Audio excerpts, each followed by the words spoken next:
Have you ever noticed that worry seems to arrive on its own? One moment everything is fine.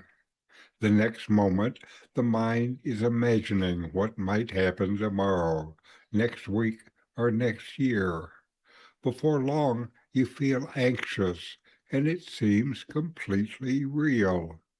But today I'd like to ask a different question. If this stirs something in you, please like, subscribe, ring the bell, and leave a comment. Welcome. This is Richard Clarke, and today I will talk about who is worried. Before we explore that, let's make an important distinction. There's a difference between natural fear and psychological worry. If a car is speeding towards you, fear is an intelligent response. It protects the body.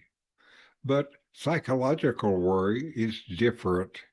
It is the mind creating stories about an imagined future and believing those stories. Most of our suffering comes from these imagined futures. When we feel worried, our first impulse is usually to ask, why am I worried? We analyze the situation. We search for causes. We try to solve the problem in the mind. Sometimes that helps with practical matters, but it rarely ends psychological worry. Ramana Maharshi offered a completely different approach. Instead of asking, why am I worried? Ask, who is worried?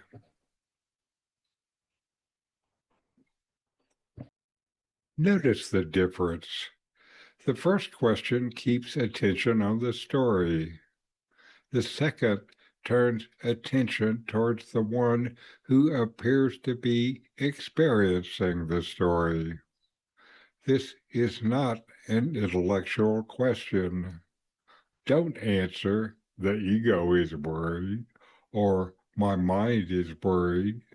Those are simply more thoughts. Instead, let the question quietly turn your attention inward. Who is this I that claims ownership of the worry? Can you actually find this separate self? Or do you just find thoughts, sensations, and emotions appearing and disappearing in awareness? Here's something worth noticing. The worried thoughts are known. The feeling of anxiety is known. Even the sense of being a worried person is known. What is it that knows all of this? Awareness is aware of worry, but awareness is never worried. Thoughts change, emotions change, the body changes. Awareness remains exactly as it is. Most practitioners believe they must first eliminate worry before they can abide as the self. But that is just another idea created by the mind. The purpose of self-inquiry is not to become permanently fearless. It is to recognize what you truly are, regardless of what thoughts or emotions happen to arise. What is always, instead of what is changing. In fact, every moment of worry becomes an opportunity for practice. Whenever anxiety appears, don't fight it. Don't follow the story. Pause for a moment and gently ask, who is worried?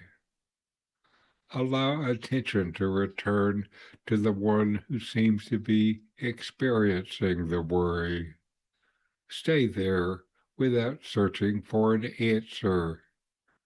Simply rest as the awareness in which the entire experience appears.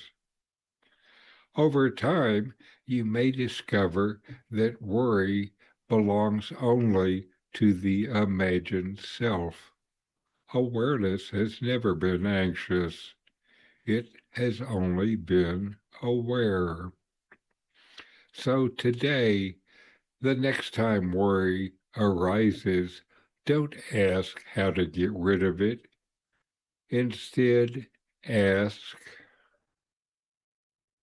who is it that is worried right now? And can that one actually be found?